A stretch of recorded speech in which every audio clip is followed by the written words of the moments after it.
My name is Emily. I'm 32 years old, born and raised in Cincinnati, Ohio. And if there's one thing I've always avoided saying out loud, it's this.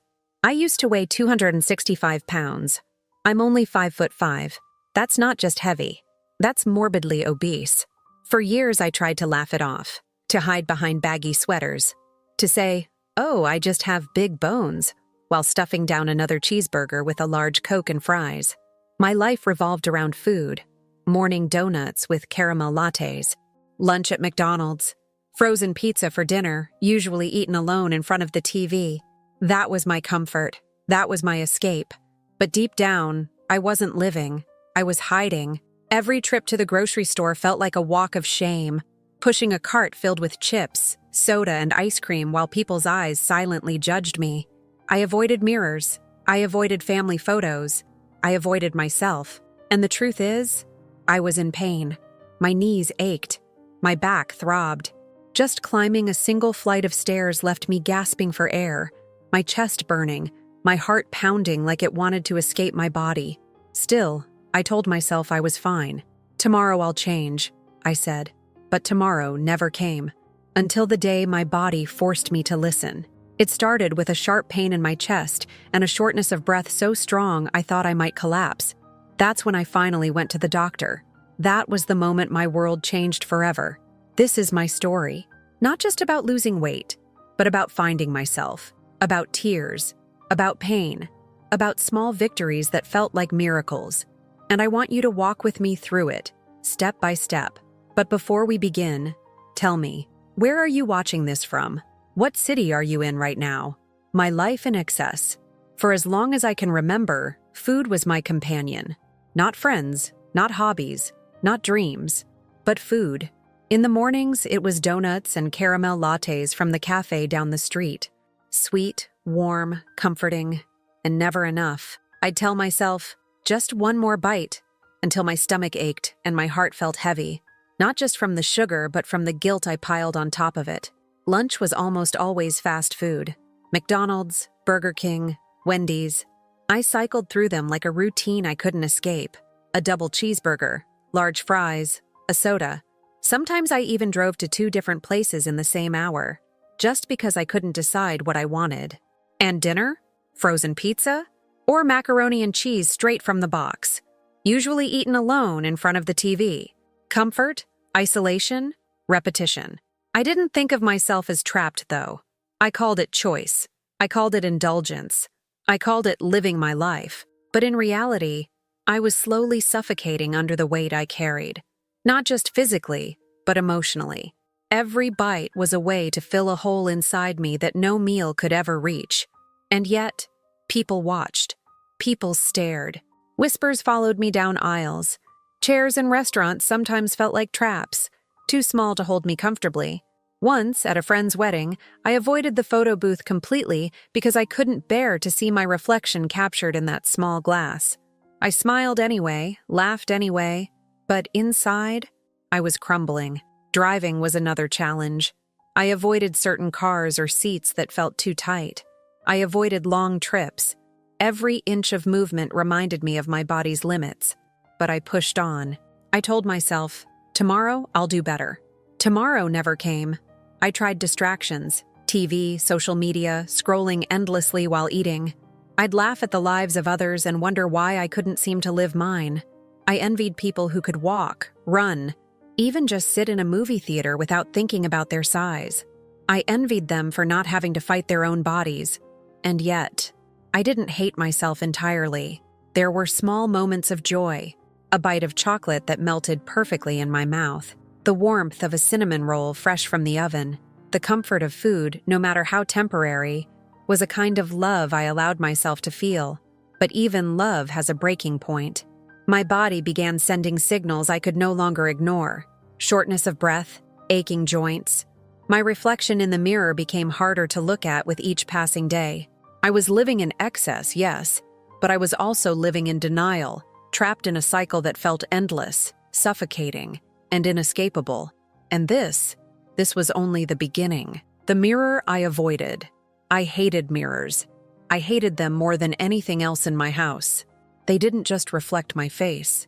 They reflected my failures, my insecurities, the weight I carried both on my body and in my soul. Every time I caught a glimpse of myself, even in a small compact mirror or the reflection of a car window, I felt like I was staring at someone I didn't recognize. Someone too big, too slow, too broken. I would avoid mirrors at all costs. The bathroom mirror, covered with towels. The full-length mirror in my bedroom, hidden behind a door I rarely opened. And whenever I had to face a mirror, at a friend's house, in a public restroom, I would turn my body, make excuses, or stare at the floor, hoping no one would notice my avoidance. Clothes were another battlefield. I bought baggy sweaters, oversized hoodies, pants 2 sizes too large. If I couldn't hide it, I at least tried to camouflage it. But hiding only made me feel smaller on the outside and even heavier on the inside. I avoided social events, avoided photographs, avoided any situation where I might have to see myself in public. And yet, despite all my avoidance, there were moments I couldn't escape.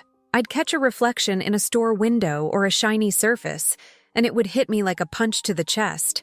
My stomach spilling over my pants, my arms thicker than I wanted to admit, my face fuller than I remembered. I would walk away quickly, pretending I didn't see it, but the image would cling to me for hours. I tried to reason with myself. It's just a phase. Tomorrow will be different. I'll start exercising. I'll eat better. But tomorrow never came. And every day that passed, the mirror became more terrifying, the reflection more impossible to face. I remember one morning in particular. I had just woken up, and for some reason, I decided to peek at myself in the bedroom mirror. I froze. The reflection staring back wasn't just heavy, it was sad, exhausted, defeated. My eyes were hollow from nights of crying into pizza boxes.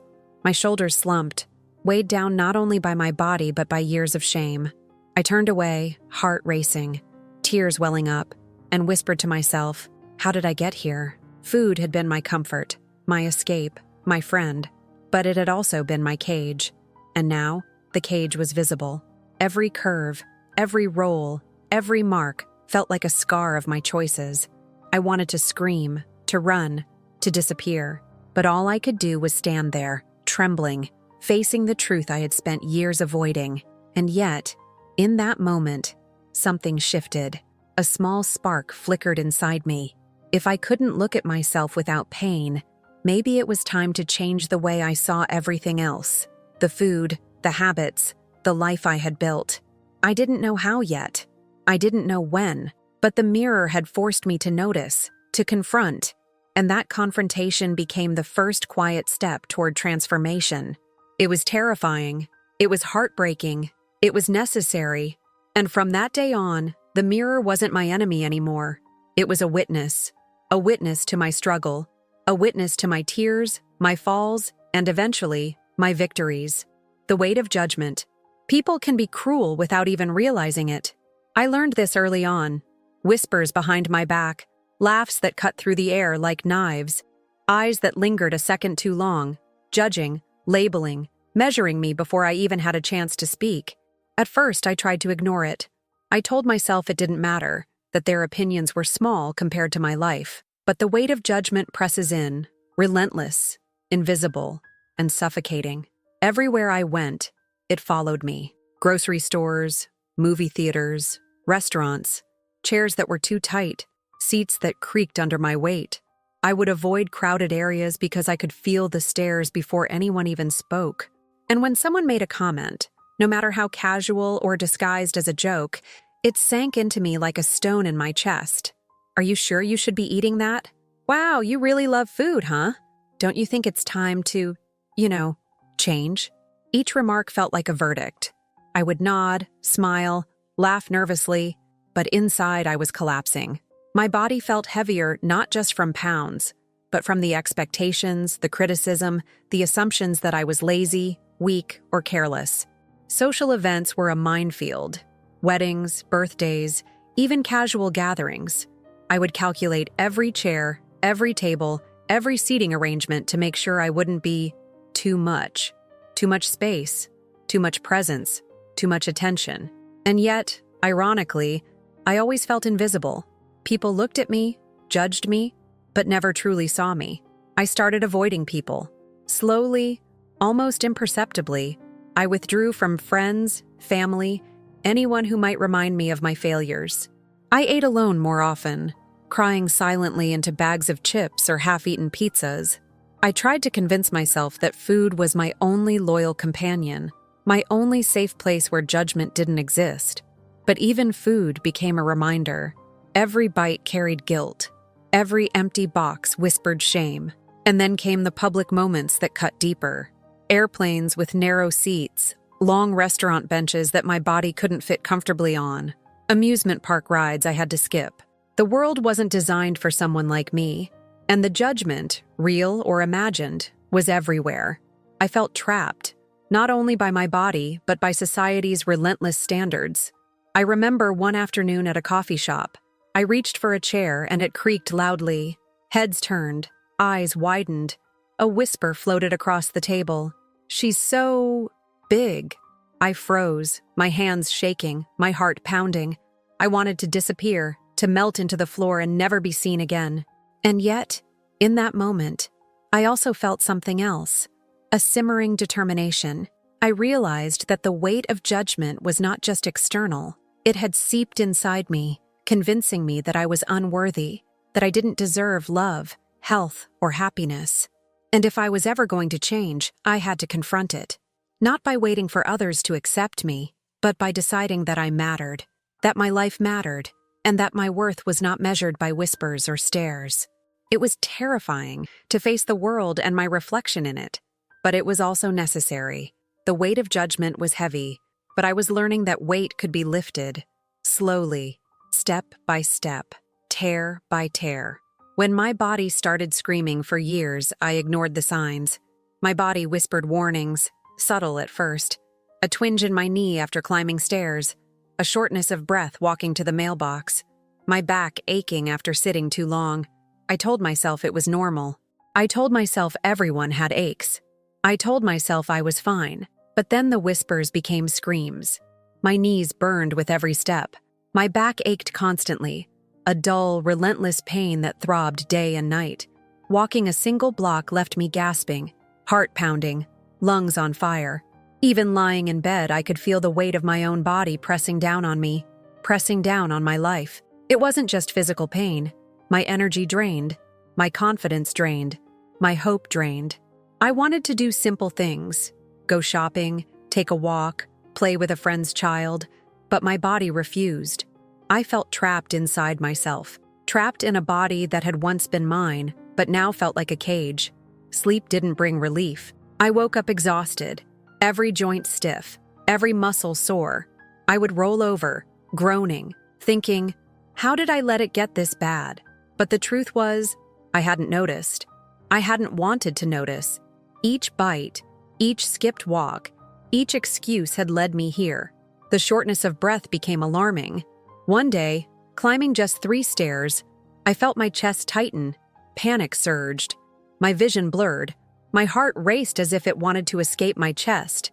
I collapsed onto the couch, gasping, terrified. It was then I realized I could no longer ignore my body. Pain, exhaustion, and fear became my wake-up call. I needed help. I needed change, and I needed it now.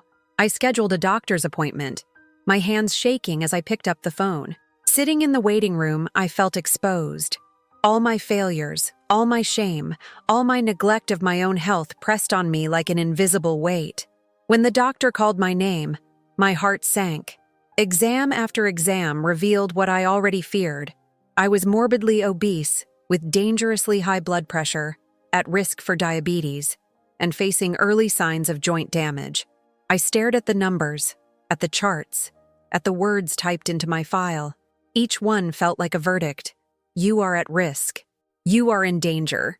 You need to change, or suffer the consequences. Tears streamed down my face in the sterile office. I had spent years crying alone in my kitchen, in my car, in bed, but this time it was different. This time, I felt the weight of reality pressing on me. I was scared. I was angry.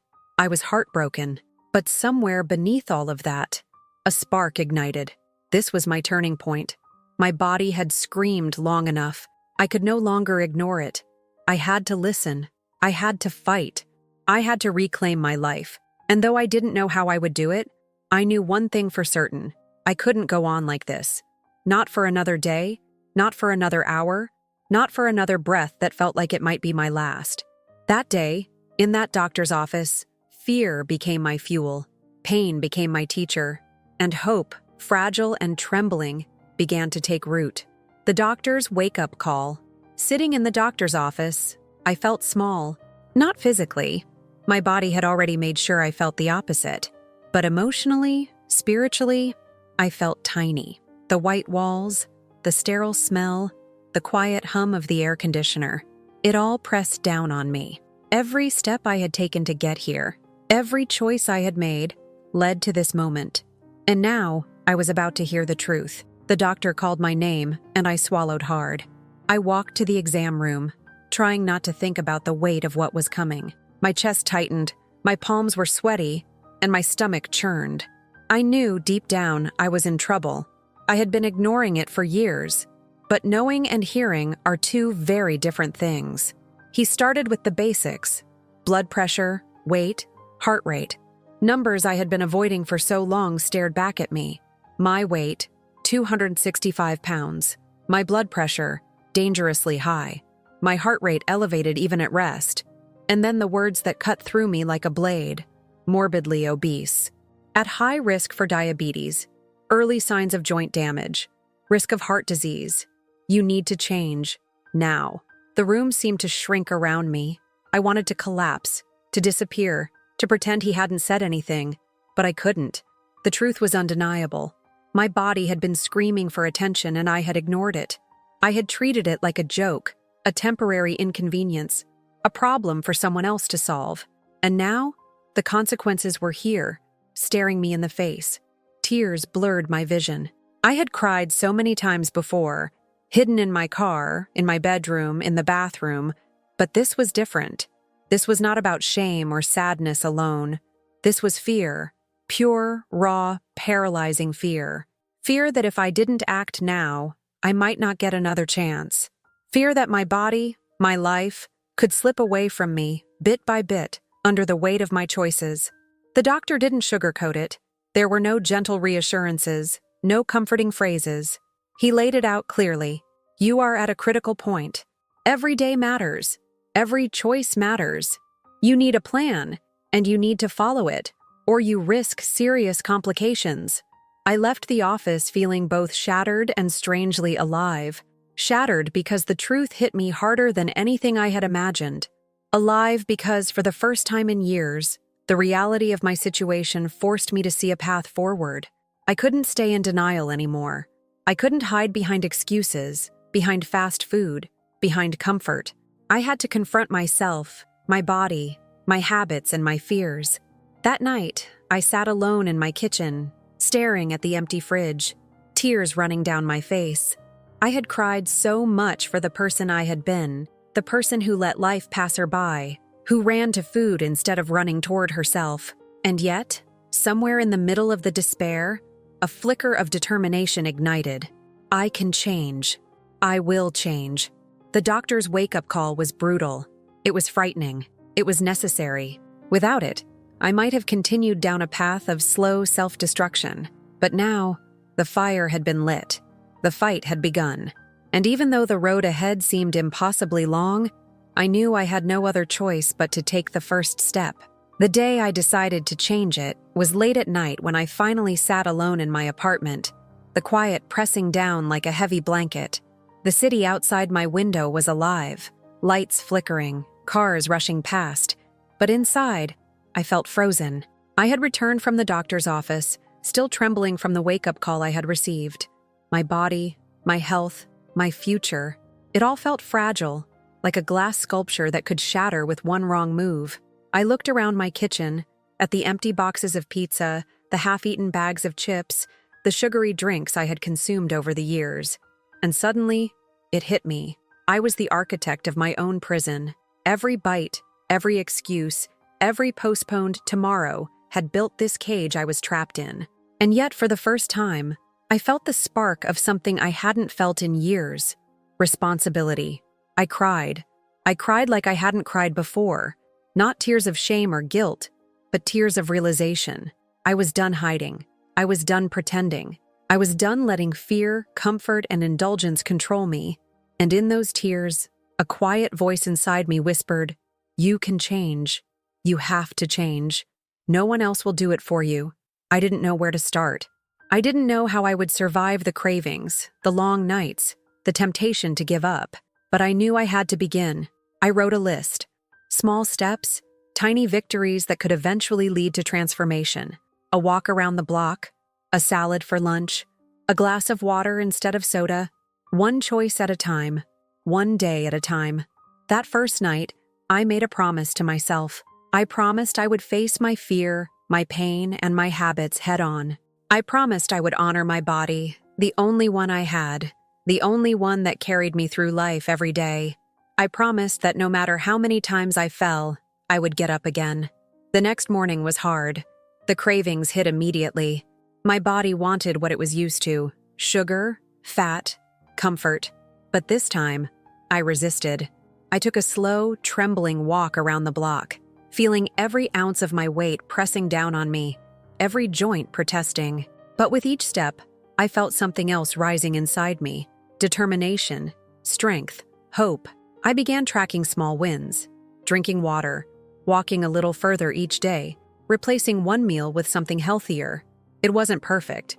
I cried. I failed. I ate too much sometimes. But I didn't quit. Each small victory felt monumental. Each moment of discipline was a declaration. I was reclaiming my life, one choice at a time. And slowly, the weight started to feel lighter. Not just physically, but emotionally. The cage I had built around myself began to crack. The fear that had paralyzed me began to loosen its grip. And for the first time in years, I began to imagine a future where I could breathe, move, and live without constant pain and shame. That day, the day I decided to change, was terrifying, heartbreaking, and exhilarating all at once. It was the day I stepped out of the darkness I had lived in for so long. It was the day I chose me, finally.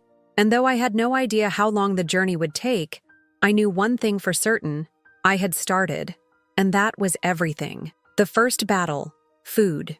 The first battle wasn't with the scale, or the gym, or even the doctor. The first battle was with myself, with the constant, nagging, insatiable urge to eat. Not out of hunger, but out of habit, loneliness, and fear. The kitchen became my battlefield, and every bite of food was a small war I fought daily. I stared at the fridge one evening, the fluorescent light casting shadows across my face. Inside were remnants of old comfort, leftover pizza, ice cream, soda cans. My hands shook as I reached for a slice of pizza, then stopped. I realized I was about to make a choice. Not just about food, but about who I was and who I wanted to become. It was terrifying. I had spent years using food as a shield, a crutch, a companion. Food had been the thing that never judged me, that never left me, that never whispered in disappointment. And now, to fight it, to resist it, felt like betraying my closest friend. The cravings were brutal. The sugar, the fat, the salty comfort called to me, echoing in my brain like a relentless drum. I wanted to give in. I wanted to collapse into old habits. I wanted the familiar warmth, the numbness that came with overeating. But I didn't. I paused. I breathed. And I reminded myself, this is temporary. This is for me. I am stronger than this craving. I started replacing meals slowly. Salads with a drizzle of olive oil instead of fries. Water instead of soda. Lean protein instead of frozen macaroni and cheese. At first, it was painful. The first salad felt like punishment. The water tasted flat. My body screamed for sugar, for fat, for the foods it had been addicted to for years. But I persisted. Every small victory mattered. I celebrated the tiny wins, eating a healthy breakfast, resisting the cookie jar, making it through the day without fast food. Each success built momentum. Each meal became a declaration of independence. I was no longer controlled by my cravings. I was reclaiming power, one bite at a time. And yet, I failed. Often. There were nights when I cried over ice cream, when I devoured chocolate bars in secret, when I felt weak, ashamed, and defeated. But the difference now was that I didn't give up. I didn't let one failure define me. I got up, I tried again, I remembered why I had started. It wasn't just about losing weight. It was about freedom. Freedom from the chains of habit, from the addiction to comfort, from the fear of facing life without hiding behind food. Every day I fought the same battle, and every day I grew a little stronger, and slowly I began to notice changes. The cravings lost their power. My body started to respond. My energy returned in small bursts. My mind cleared. Food became fuel, not a coping mechanism. And with each passing day, I felt the walls of my old prison crumble. The first battle was brutal, emotional, and exhausting, but it was the most important battle I had ever fought. Because it wasn't just about resisting food. It was about learning to love myself, to respect my body, and to fight for a life I truly deserved. The body in motion. I never thought I could move like a normal person again. The idea of exercise terrified me, not because I didn't want to get healthier, but because my body felt like a foreign prison I could barely control. Walking to the mailbox was exhausting. Climbing stairs felt impossible. And now I was supposed to run? Lift? Stretch? My heart raced just thinking about it. The first day I tried, I could barely make it down the street. My legs burned, my lungs ached, and sweat dripped into my eyes, stinging. I felt like my body was rebelling against me, punishing me for every year I had ignored it. I wanted to stop, to collapse, to go back home and hide under the covers, to escape the pain, but I didn't. I pushed forward, one trembling step at a time. I started with walking, just a few minutes at first, around the block, then 2 blocks. Each step felt monumental. Each breath was a victory. And every time my legs screamed in protest, I whispered to myself, "This is progress. Pain is temporary. I am moving. I am alive." Slowly, I introduced more movement. Light stretches, gentle yoga, a few minutes on the stationary bike. My body protested. My knees ached. My back throbbed. But with each session, I noticed something incredible. Strength. Tiny at first, almost imperceptible, but growing. My legs felt a little lighter. My lungs a little stronger. My heart a little braver. The first time I ran, it was humiliating and beautiful all at once. I lasted only 30 seconds. 30 seconds felt like 30 hours. My face red, sweat pouring, heart pounding like a drum in my chest. I wanted to quit, but then I smiled. Because I had done it. I had pushed through fear. I had taken the first leap toward reclaiming my body. And that leap, tiny as it was, filled me with hope. Exercise became my battlefield, just like food had. But this time, the struggle was different. The pain was real, but so was the reward. With each day, I felt lighter, stronger, more capable. I wasn't just moving my body. I was freeing my mind, healing old wounds, rewriting my story. And yes, there were setbacks. Days when my body refused to cooperate. Days when fatigue overwhelmed me. When the cravings for comfort food tried to sabotage my efforts. But I kept moving, step by step, minute by minute. I reminded myself that progress, no matter how slow, was still progress. I began to notice changes beyond the scale. My mood lifted. My confidence returned in tiny glimmers. I could walk longer, breathe easier, even laugh without feeling like my chest might collapse. My body, once a cage, was slowly becoming an ally. The body in motion taught me the most important lesson. Movement is freedom. Pain can be endured. Fear can be faced. Every step, no matter how small, is a declaration that I am still here. I am still fighting. I am still alive. And with each movement, I could feel my past slipping away. The fear, the shame, the paralysis. I was building something new. Strength, resilience, hope. And it all started with a single trembling step. Between setbacks and victories. The journey was nothing like I imagined.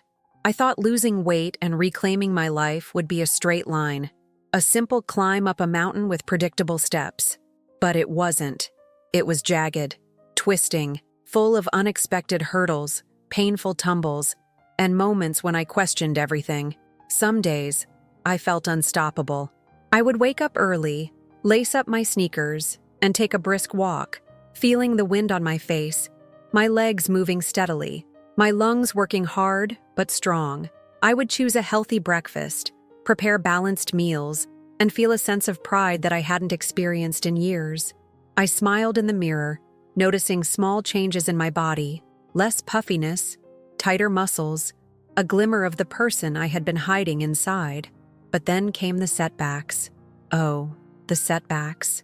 Days when the cravings were unbearable. Days when stress and fear drove me straight to the comfort of sugar and fat. Days when I binged, not even tasting the food, just consuming it mechanically, desperately, as if it could fill the emptiness that had lived inside me for decades. I cried. I hated myself. I promised I would start over tomorrow, and I did, again and again. Every setback was a battle, each one a reminder that the road was not smooth, that the fight was ongoing. I would spiral into shame, then climb back up, slowly, painfully. Sometimes I thought I would never escape the cycle, never break free from the patterns that had ruled me for so long. But something inside me refused to quit. A small spark of determination, a whisper in the dark. You are stronger than this. You can do it. Keep going. I learned to celebrate victories no matter how small. A week without fast food, choosing water over soda, walking a mile without stopping. Each win became a stepping stone, a proof that change was possible. And slowly, the victories began to outweigh the setbacks.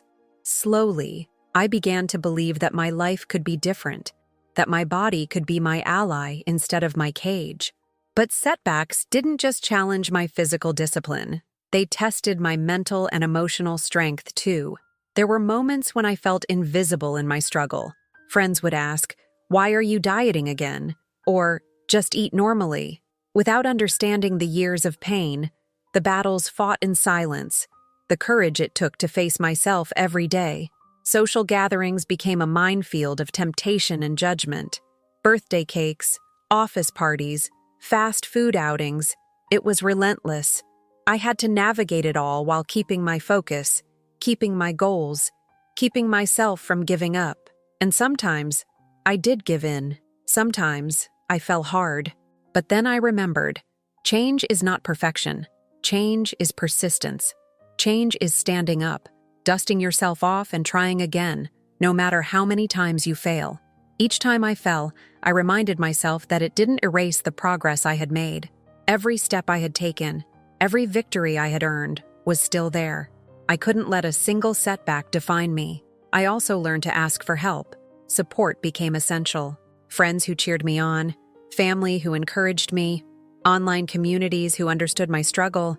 They all reminded me that I wasn't alone, that my fight was valid, that every tear, every struggle, every late-night binge and early morning workout mattered. The road was long, but I had companions now, and that made the weight a little lighter. Some days I cried from exhaustion. Some days I laughed in disbelief at my own strength. I discovered resilience I didn't know I had. I discovered courage in the moments I thought I couldn't go on. And most importantly, I discovered self-love. Not perfect, not constant, but real, hard-won, necessary. Looking back, I see that the journey was not about the number on a scale. It was about learning to move forward despite fear, about learning that setbacks don't define you, they refine you, about realizing that victories, big or small, are the moments that build a new life. Every time I fell and got back up, I was proving to myself that I could survive, thrive, and transform. Now, when I look at myself in the mirror, I don't just see my body. I see my story, the tears, the pain, the struggle, the courage it took to face each day, the battles fought between cravings and determination, between fear and hope. And I smile, not because I am perfect, but because I am here, alive, fighting, changing, winning, one day at a time. Reclaiming my life. The day I truly began reclaiming my life didn't feel dramatic at first. There was no applause, no fanfare, no instant transformation.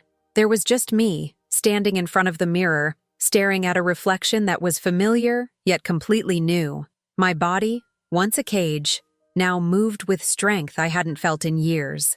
My eyes, once clouded with shame and fear, now held a spark of pride and determination. I thought back to the early days, the tears, the ice cream binges, the exhaustion from walking a single block.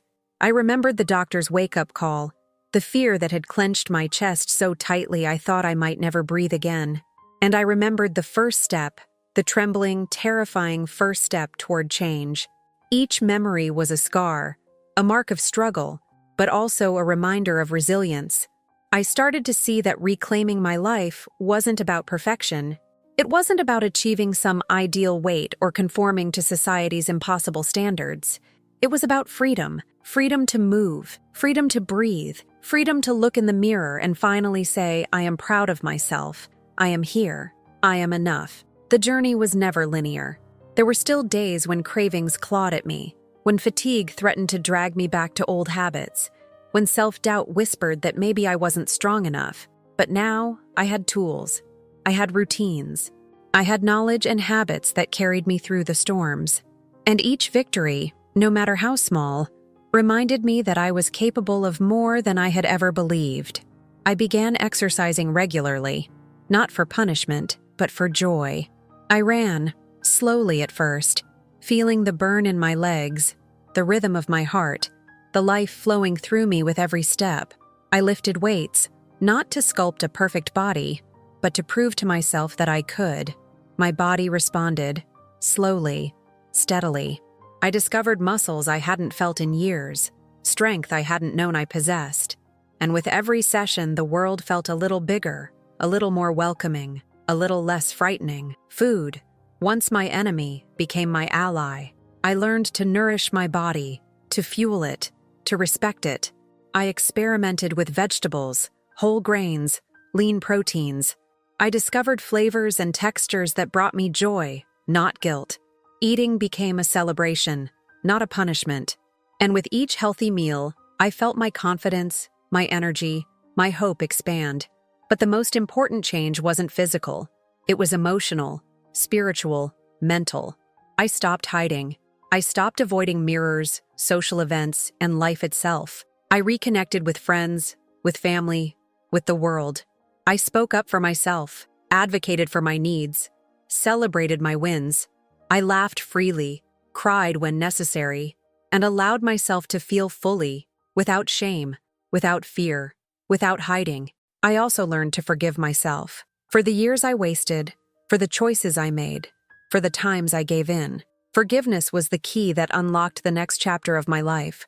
I realized that my past didn't define me. My actions today, my choices today, my resilience today, that was what mattered. That was what built the life I wanted, the life I deserved.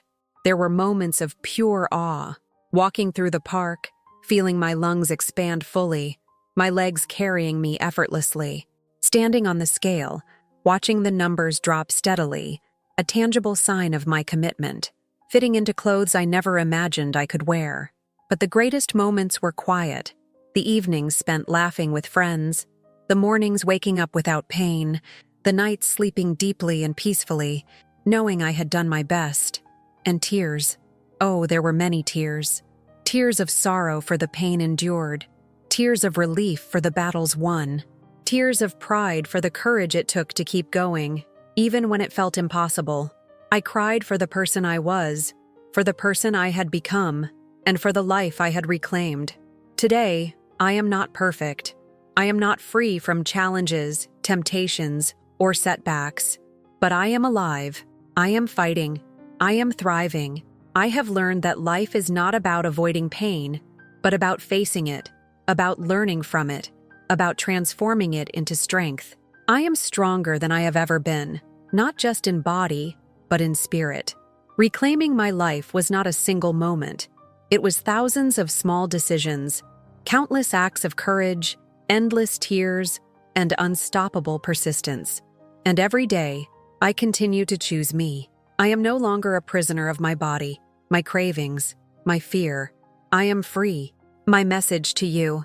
I want to speak to you directly, because I know some of you are sitting there, watching this, feeling exactly like I once did. Trapped, hopeless, exhausted. weighed down by your own body, your own choices, your own fears. I want you to hear this. If I could do it, you can too. Truly, deeply, completely. I know what it feels like to cry alone in your kitchen, to eat to numb the pain, to hide from life because the world feels too big, too judgmental, too impossible. I know the shame, the exhaustion, the fear. I've lived it.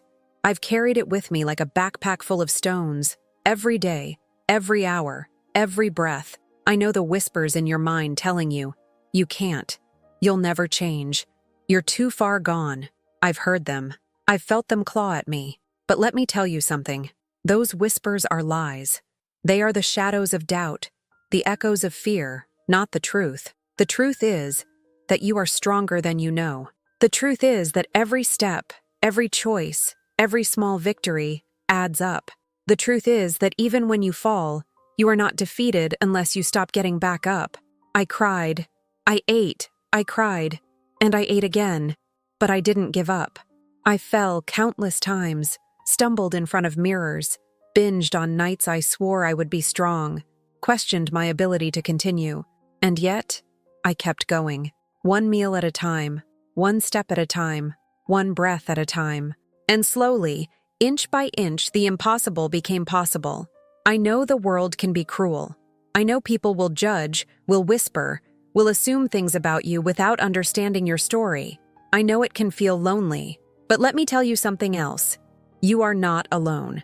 You have yourself, and you have the power to be your own ally, your own champion, your own unwavering support. The journey begins within. The moment you choose yourself, that is the moment everything can change. You will cry. You will rage. You will despair. And you will stumble. But each time you rise stronger. Each time you fight, you reclaim a piece of yourself. Each tear is a signal, a release, a step closer to freedom.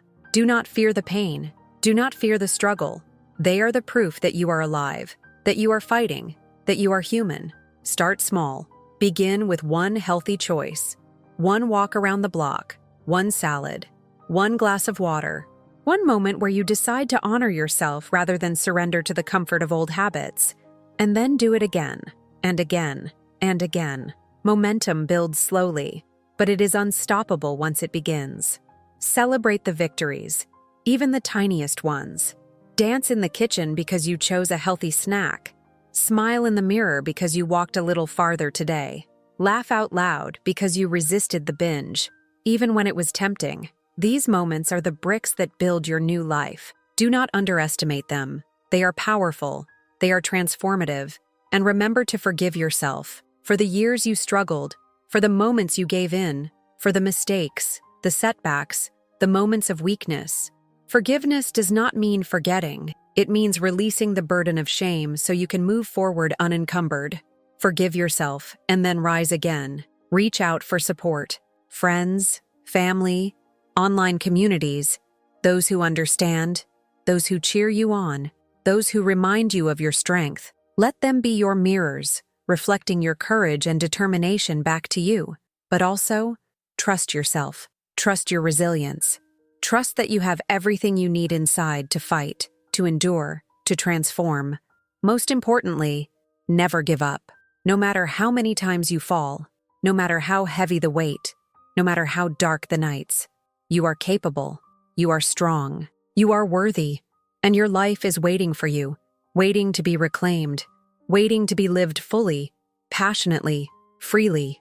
I speak to you now not as someone who is perfect, not as someone who has never struggled, but as someone who has fought, failed, cried, stumbled, and yet survived. I am here, I am alive, I am thriving, and so can you. So cry, let it out. Feel every tear, every ounce of frustration, every pang of self-doubt. Then get up, fight, take one step forward, one meal, one walk, one breath. Keep moving, keep choosing yourself, keep fighting for the life you deserve. If I could do it, so can you. Chore, fight, stumble, fall, but never, ever give up. Because your story is not over. Your victory is waiting.